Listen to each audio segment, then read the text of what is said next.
नमस्कार, मैं हूँ दुर्गेश शर्मा और आप देख रहे हैं स्वदेश 24/7 न्यूज चैनल। चलिए शुरुआत करते हैं आज के बुलेटिन की और नजर डालेंगे कुछ खास खबरों पर। चलिए रुक कर लेते हैं डबरा की खबर की ओर, जहां सिविल अस्पताल का आज ग्वालियर कलेक्टर द्वारा औचक निरीक्षण किया गया। निरीक्षण के दौरान स्वास्थ्य व्यवस्थाओं और अधोसंरचना से जुड़े कई मुद्दों पर अधिकारियों को आवश्यक दिशा निर्देश भी दिए गए। निरीक्षण के दौरान अस्पताल परिसर में अधूरी पड़ी बिल्डिंग को लेकर कलेक्टर ने संबंधित अधिकारियों से जवाब तलब किया और निर्माण कार्य में तेजी लाने के निर्देश दिए। वहीं अस्पताल की एक्सरे मशीन लंबे समय से खराब पाए जाने पर कलेक्टर ने नाराजगी जताई।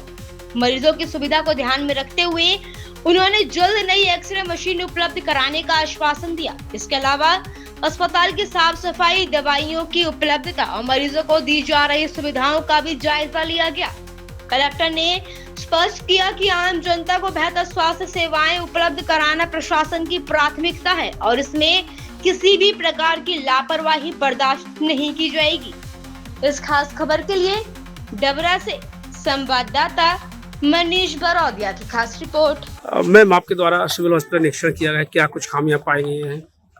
इस तरह से थोड़ी चाहिए। हमारी एक बहुत बड़ा कस्बा है और नगर पालिका क्षेत्र है, बड़ी जनसंख्या में यहाँ पे लोग रहते हैं और जैसे कि शासन की मंशा है, हेल्थ की सर्विसेज स्पेशली हमारे जो कमज़ोर तबके के लोग हैं उनको व्यवस्थित रूप से मिल सके। डबरा की सिविल हॉस्पिटल के संदर्भ में एक हमारी नवीन बिल्डिंग बन रही है, जिसमें बीच में जो कॉन्ट्रैक्टर हैं उन्होंने काम करना बंद कर दिया।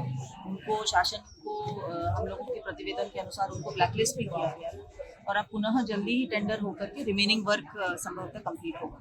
लेकिन तत्समय तक भी जिस बिल्डिंग में हमारा सिविल हॉस्पिटल चल रहा है उसका बेसिक रखरखाव करने के लिए आज निर्देश दिए हैं। इसका प्रॉपर एस्टिमेट इत्यादि बनवा के, चूंकि यहाँ की रोगी कल्याण समिति में बहुत फंड नहीं है तो हम जिले से व्यवस्था करेंगे जिससे कि बेसिक क्लीनलीनेस इत्यादि यहाँ पर हो सके। कुछ आउटसोर्स के कर्मचारी भी हैं जिनका शासन स्तर से कुछ बजट अवेटेड है, इसके संदर्भ में भी मैं भोपाल में तत्काल मतलब एक्सरे की मशीन है वो एक पर्टिकुलर टाइप की है और जो शासन से जैसे हमें दवाइयाँ मिलती हैं, बेड्स मिलता है, फर्नीचर मिलता है, एक्सरे के कंज्यूमेबल्स मिलते हैं, इस मशीन के गवर्नमेंट के रेट्स में कहीं पर अप्रूव नहीं है और इसीलिए इनको हमको सेपरेटली खरीदना पड़ता है। तो अभी पिछले 5 से 7 दिन में यहाँ पर उपलब्ध नहीं है ऐसा बता रहे हैं, तो CMHO को बताया कि तत्काल अवेलेबल करवाएंगे, चाहे वो ओपन मार्केट से करना पड़े।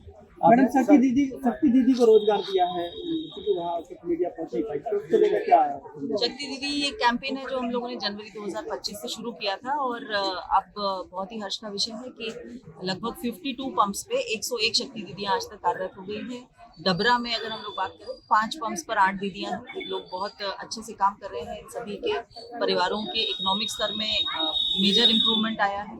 कई अच्छे केसेस हैं जिसमें कि उनके कुछ पुराने लोन्स थे उसको वो इस सैलरी से पे बैक कर पाए।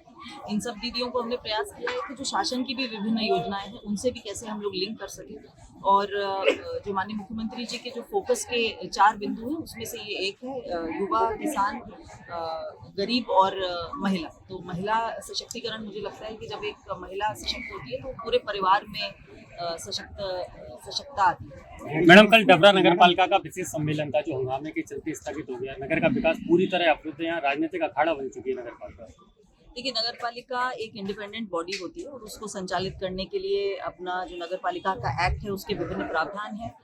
कुछ अधिकार CMO के पास में है, कुछ अध्यक्ष के पास में और कुछ कंप्लीटली बॉडी के पास में है। ये विषय कल संज्ञान में आया था कि आप पार्षदों के बीच में कुछ आपसी बातचीत को लेकर के अध्यक्ष महोदय वहाँ से चले गए, लेकिन जैसा कि एक्ट में प्रावधान है उसके तहत वो आगामी कार्रवाई करेंगे, ऐसा मुझे लगता है।